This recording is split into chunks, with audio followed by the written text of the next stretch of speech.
Surface tension and capillarity in soils भन्ने छ। त्यो हेर्नुभयो भने यो सर्फेस टेन्सन भनेको अब त्यही 11-12 मा पनि यो फिजिक्समा थियो है, त्यहीँनेरि पढेको कुराहरू भयो। अनि त्यसपछि अब सामान्य डेफिनेसन भनेको surface tension is defined as the force per unit length of a line drawn on the surface भन्ने कुरा छ। यो जहिले पनि केमा एक्ट गर्छ भन्दाखेरि चाहिँ इन्टरफेसमा एक्ट गर्छ, ठीक छ। किन भन्दाखेरि यसमा चाहिँ तपाईहरुले अब सुन्नु भएको छ कि छैन, कोहेसिभ फोर्स एडेसिभ फोर्स भन्ने हुन्छ नि, त्यो दुईटा फोर्सले चाहिँ रोल प्ले गरिरहेको हुन्छ हैन। कोहेसिभ फोर्स भनेको एउटै खालको मोलिक्युल बीचमा लाग्ने फोर्स भयो। एडेसिभ फोर्स भनेको चाहिँ के भयो भन्दाखेरि फरक फरक मोलिक्युलमा लाग्ने फोर्स भयो हैन। अब त्यही अनुसारले चाहिँ जबसम्म इन्टरफेस रहन्छ तबसम्म सर्फेस टेन्सन रहन्छ। जब इन्टरफेस ब्रेक हुन्छ त्यसपछि के हुँदैन, सर्फेस टेन्सन एक्ट हुन छोड्छ भन्ने कुरा हो, ठीक छ। अब त्यसपछि तपाईले यतापट्टि हेर्नुभयो भने यो मोलिक्युल छ, ठीक छ। जब यो पुरै वाटरमा छ, ठीक छ, कम्प्लिटली सबमर्ज छ भने कुनै एउटा पार्टिकल, त्यसले के हुन्छ भन्दाखेरि चाहिँ सबैतिरबाट इक्वल फोर्सले त्यो तानिन्छ। त्यो तानिनाले गर्दाखेरि के हुन्छ भन्दाखेरि चाहिँ यो इक्विलिब्रियममा रहन्छ। तर जब तपाई यो सर्फेसको कुरा गर्नुहुन्छ जहाँ माथि एयर छ तल वाटर छ, के हुन्छ भने यो मोलिक्युललाई चाहिँ के हुन्छ, यही नेचरको मोलिक्युलले तलबाट तान्छ नि त, अथवा कोहेसिभ फोर्स चाहिँ के हुन्छ, स्ट्रङ हुन्छ, जसले गर्दाखेरि चाहिँ यसलाई यसको डाउनवर्ड पुल चाहिँ अपवर्ड पुल भन्दा के हुन्छ, ज्यादा हुन्छ, ठीक छ। त्यसले गर्दाखेरि चाहिँ के इन्ड्युस हुन्छ, यहाँनेरि सर्फेस टेन्सन इन्ड्युस हुन्छ भन्ने कुरा हो। र जब चाहिँ यो सर्फेस यो इन्टरफेस बिग्रिन्छ अथवा मोलिक्युल कम्प्लिटली तल वाटरतिर आइसक्छ अथवा कुनै एउटा मात्रै लेयरमा कम्प्लिटली जान्छ भने जब इन्टरफेस ब्रेक हुन्छ त्यो बेलामा सर्फेस टेन्सन पनि के हुन्छ, ब्रेक हुन्छ भन्ने कुरा हो। र त्यो स्थिति भएपछि के हुन्छ भन्दाखेरि चाहिँ वाटर नर्मल फ्री वाटर भनेर हुन्छ। अब यो फ्री वाटर र हेल्ड वाटरको डेफिनेसन क्लासमा पनि एकचोटि हेर्नुभयो भने लेखाएको होला। अब फ्री वाटर भनेको जुन चाहिँ हाम्रो चाहिँ सोइलको पोरमा ग्राभिटीको इन्फ्लुएन्समा मुभ गर्न सक्छ त्यो भनेको फ्री वाटर, जुन चाहिँ मुभ गर्न सक्दैन त्यो भनेको हेल्ड वाटर भन्ने कुराहरू भयो, ठीक छ। यतिसम्म बुझिन्छ?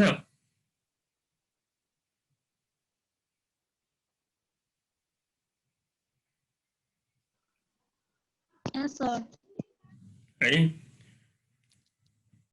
अब त्यसपछि अर्को कुरा भनेको क्यापिलरी राइज इन सोइल भन्ने छ है। अब यो भनेको के हो भन्दाखेरि चाहिँ जब पानी पर्छ, पानी परिसकेपछि चाहिँ अब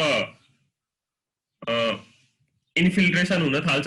इन्फिल्ट्रेसन भनेको के हो, ग्राउन्ड सर्फेसमा पानी भित्र छिर्ने प्रक्रियालाई हामीले के भन्छौँ, इन्फिल्ट्रेसन भन्छौँ।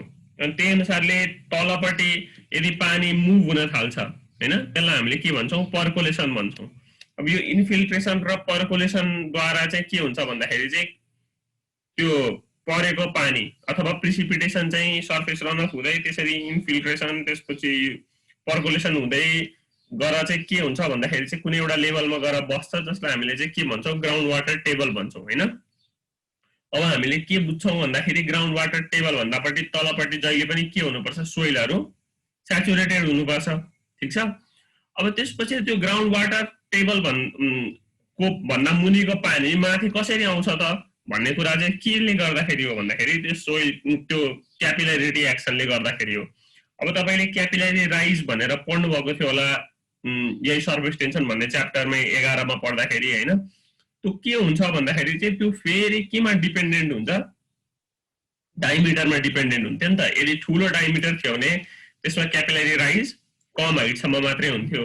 यदि सानो डायमिटरको कुनै एउटा ट्युब थियो भने क्यापिलरी राइज के हुन्थ्यो, धेरै हाइटसम्म राइज हुन्थ्यो, ठिक छ। त्यो इन्भर्सली प्रोपोर्सनल टु के थियो भन्दाखेरि चाहिँ डायमिटर अफ द ट्युब भनेर थियो, ठिक छ। त्यो सम्झिनु भयो भने तपाईलाई याद आउन सक्छ, त्यो एउटा फिगरै थियो जहाँनेर चाहिँ ठुलो डायमिटर राखेकोमा कुनै एउटा सानो लेभलको हाइटसम्म मात्रै पानी राइज भएको हुन्छ अनि सानो डायमिटर लिएकोमा धेरै लेभलसम्म राइज भएको हुन्छ भन्ने कुरा हो। अब हामीले के बुझ्नुपर्छ भन्दाखेरि चाहिँ यो पोर वाटर प्रेसर भन्दाखेरि मैले के भनेको थिएँ भने ठ्याक्कै यस्तै टाइपको नेचरको भर्टिकल ट्युब सोइलमा हुने त होइन, ठिक छ। तर हामीले चाहिँ के गर्छौँ भन्दाखेरि यो पोर्सहरू एक आपसमा कनेक्टेड हुँदाखेरि हामीले जुन एउटा ट्युब जस्तो बन्छ जुन नेसेसरीली भर्टिकल हुनुपर्छ भन्ने जरुरी छैन, तर हामीले चाहिँ हाम्रो कन्भिनियन्सको लागि यसलाई के मान्छौँ, एउटा भर्टिकल ट्युब जस्तै मान्छौँ। ठिक छ, त्यहाँनेरि भन्न खोजेको कुरा पनि के हो भन्दाखेरि त्यही नै हो है। के छ भन्दाखेरि चाहिँ नम्बर अफ पोर्सहरू हुन्छन् जुन एक आपसमा इन्टरकनेक्टेड हुन्छन्, जुन के जसरी काम गर्छ, क्यापिलरी ट्युब जसरी काम गर्छ। ठिक छ, अब त्यो चाहिँ केमा डिपेन्डेन्ट हुन्छ भन्दाखेरि size and grading of particle है। अब साइज एन्ड ग्रेडिङ भन्ने बित्तिकै तपाईँले केमा पुग्नु पर्यो भने ग्रेडिङ भन्ने बित्तिकै त्यो हाम्रो ग्रेडेसन कर्भ थियो नि, सम्झिनुहुन्छ? ग्रेडेसन कर्भ थियो, सिप साइज हामी एक्स एक्सिसमा लग स्केलमा प्लट गर्थ्यौँ, पर्सेन्टेज फाइनर नेचुरल स्केलमा वाइ एक्सिसमा प्लट गर्थ्यौँ, सम्झिनुहुन्छ यो कुरा? त्यसपछि हामीले चाहिँ ग्रेडेसन कर्भ बनाउँथ्यौँ हैन, अनि त्यसपछि हामीले D10 निकाल्थ्यौँ, D30 निकाल्थ्यौँ, D60 निकाल्थ्यौँ, coefficient of युनिफर्मिटीको कुरा गर्थ्यौँ, कोएफिसिएन्ट अफ कर्वेचरको कुरा गर्थ्यौँ। याद छ यो कुराहरू कि बिर्सिसक्यो?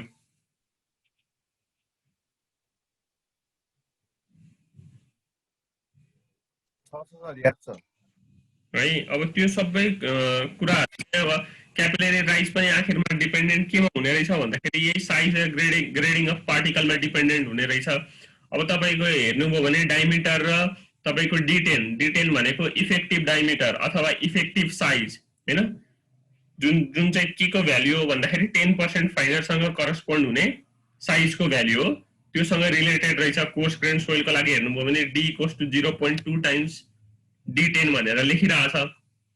अनि मैले अब अघि नै भने के कुरा भने भन्दाखेरि चाहिँ क्यापिलरी राइज चाहिँ केसँग इन्भर्सली प्रोपोर्सनल छ, डायमिटर अफ द ट्युबसँग प्रोपोर्सनल छ।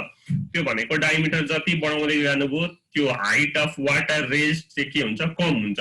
डायमिटर सानो हुँदै गयो भने ट्युबको के हुन्छ, हाइट अफ वाटर रेज धेरै हुँदै जान्छ। ठिक छ, इन्भर्सली प्रोपोर्सनल भनेको त्यही नै कुरा भयो।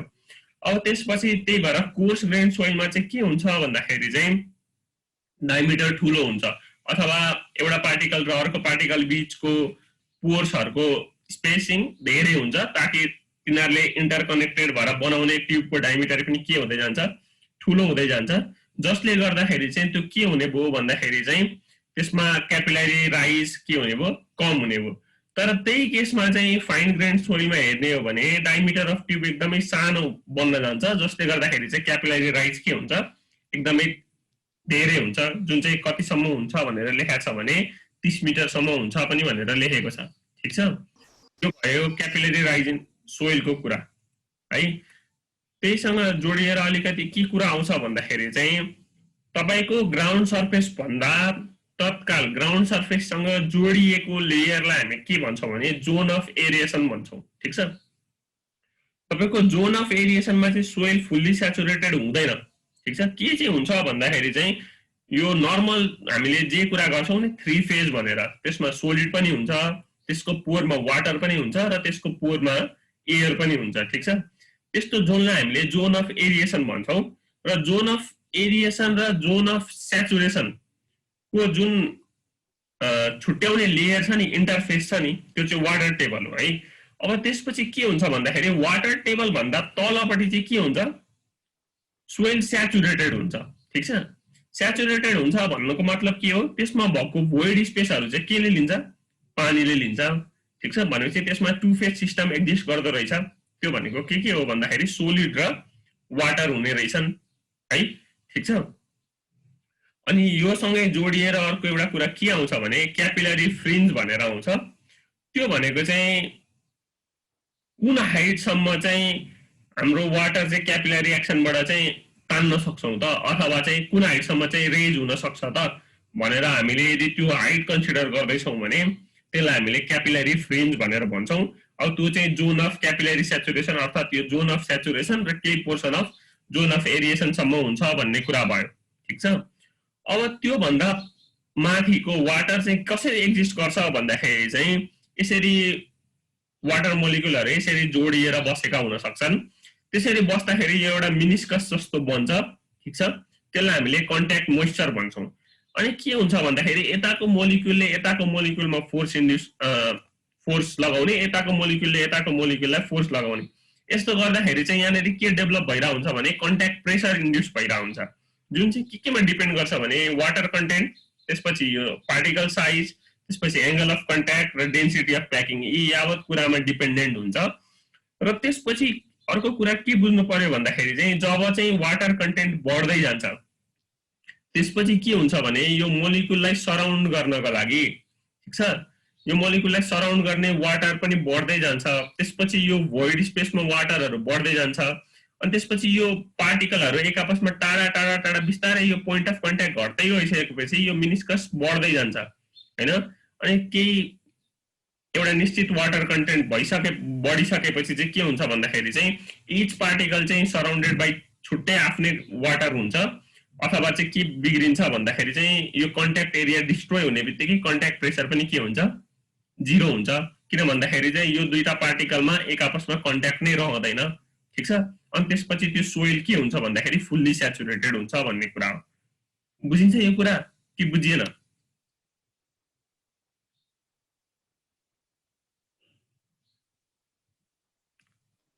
बुझिन्छ सर। यो पार्टिकल छुट्टै मुभ गर्यो हैन, अनि यो पार्टिकल पनि छुट्टै मुभ गर्यो भनेपछि चाहिँ यो ठाउँमा अहिले जुन पोइन्ट अफ कन्ट्याक्ट छ त्यो पोइन्ट अफ कन्ट्याक्ट नै डिस्ट्रोय भइसकेपछि त यहाँनिर अघि जुन कन्ट्याक्ट प्रेसर थियो त्यो पनि रहँदैन हैन। अनि त्यसपछि इच पार्टिकल वाटरले सराउन्डेड भइसकेपछि त्यो के हुन्छ भन्ने कुरा हो, फुल्ली स्याचुरेटेड हुन्छ भन्ने कुरा हो, ठीक छ। यो भन्दा बढी केही पनि छैन है। बुझिन्छ यतिसम्म कि बुझिन्न?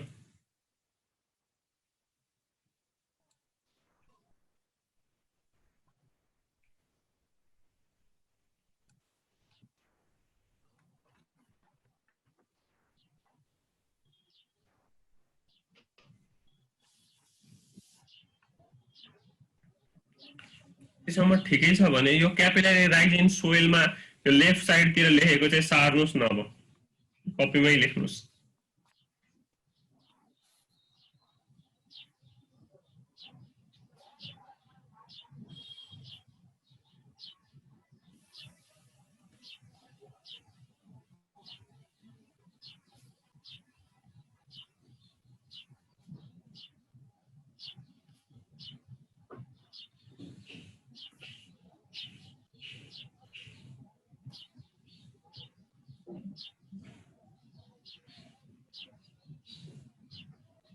यसमा के छ भन्दाखेरि चाहिँ पेर्जागी र पेकले दिएको रिलेसन छ, जसमा चाहिँ के भन्छ भन्दाखेरि चाहिँ height of capillary rise maximum कति छ भन्दाखेरि चाहिँ C/E टाइम्स D10 भनेर भनिरहेछ। अब त्यो C भनेको चाहिँ कुनै एउटा निश्चित कन्स्ट्यान्ट हो हैन, त्यो चाहिँ केमा डिपेन्ड गर्छ भन्दाखेरि चाहिँ शेप अफ ग्रेन र इम्प्युरिटिजमा डिपेन्ड गर्छ भनेर भनेछन्।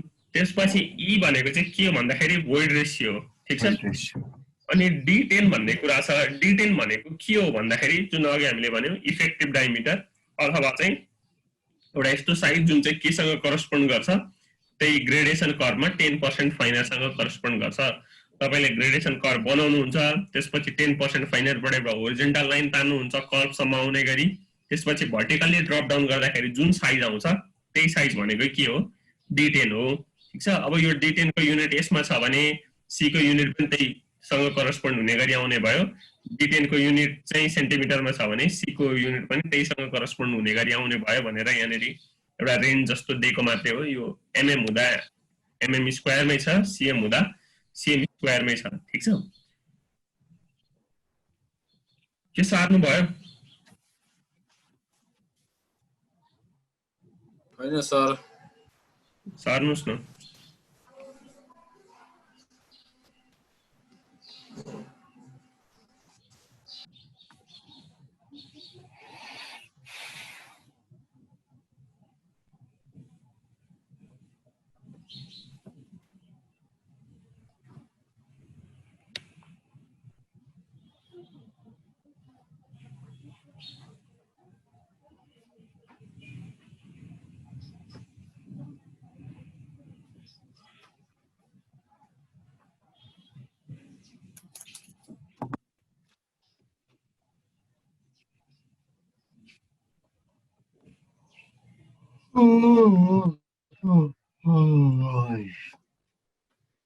अङ्कुल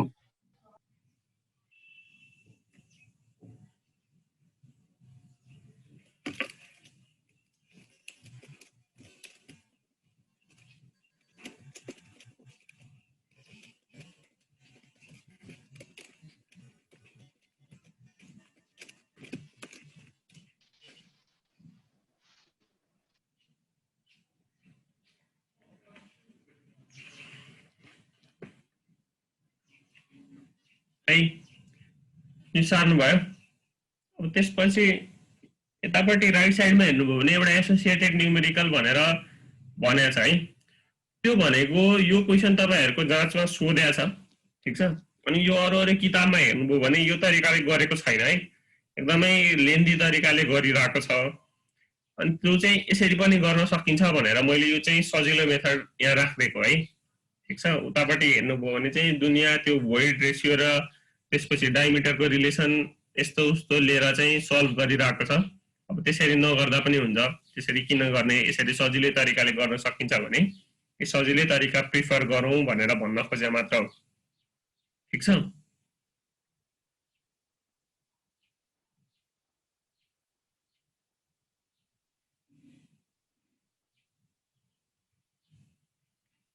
अब क्वेसन सार्नु होला।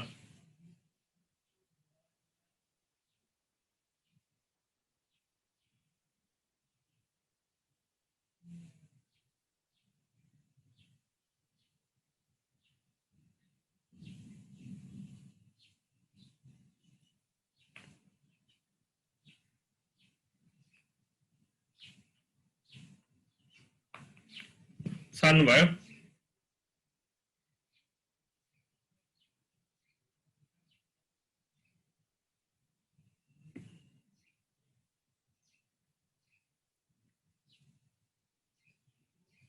अगाडि बढ्दा हुने हो।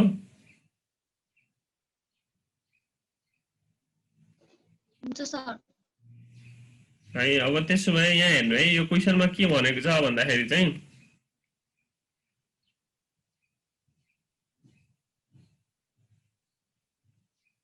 यहाँनिर हेर्नु भने क्यापिलरी राइज इन सोइल ए चाहिँ कति दिएको छ, सोइल ए को D10 कति छ भन्दाखेरि 0.06 mm छ, ठीक छ। त्यसमा हामीलाई के दिएको छ भन्दाखेरि क्यापिलरी राइज पनि दिएको छ 60 सेन्टिमिटर। अब हेर्नु यो फर्मुला हामीले लगाउनु पर्ने छ है। यसमा के दिएको रहेछ भन्दाखेरि ए को लागि HC max पनि दिएको छ र त्यसपछि D10 पनि दिएको छ। के दिएको छैन भने C र E दिएको छैन है, ठीक छ। अब हामीले के गर्न सक्ने भयौं भन्दाखेरि चाहिँ capillary rise in soil B मा चाहिँ क्याल्कुलेट गर्नु पर्यो भनेर भनेको छ, ठीक छ। अब D10 कति दिएको छ भन्दाखेरि 0.1 mm दिएको छ है, 0.1 mm दिएको छ र भोइड रेशियो के मान्ने भनेको छ भने दुईटै केसमा सेम मान्ने भनेर भनेको छ है।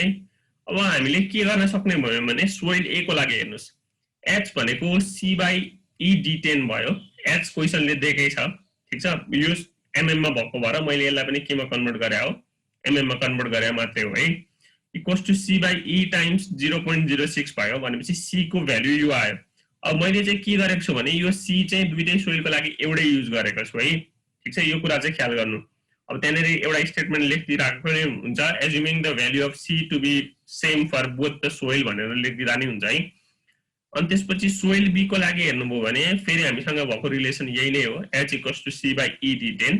अब H इक्वल्स टु मैले यो C को भ्यालु यो इक्वेसन ए बाट ल्याएर यहाँ राखे भने अब E त हाम्रो के छ, यो E र यो E त सेम हो, किन भन्दाखेरि हामीलाई त क्वेसनले नै भनेको छ भोइड रेशियो दुईटै केसको लागि के छ, सेम छ भनेर। भनेपछि हामीले H कति क्याल्कुलेट गर्न सक्ने भयौं, 360 mm आउँछ, ठीक छ। अब अर्को पनि मेथडबाट सल्भ गर्न मिल्छ। त्यो अर्को मेथड चाहिँ म सोलुसनमा मैले तपाईलाई ट्युटोरियल सोलुसन पठाउँदाखेरि पठाइदिन्छु। अहिलेलाई चाहिँ यसरी पनि गर्न मिल्छ भनेर बुझ्नु होला, ठीक छ। यो चाहिँ अब हामीले जे फर्मुला यहाँनेर लेख्यौं त्यहीसँग एसोसिएटेड भएको हुनाले मैले यहीँनेरि सँगै न्युमेरिकल लेखाइदिएको मात्र हो।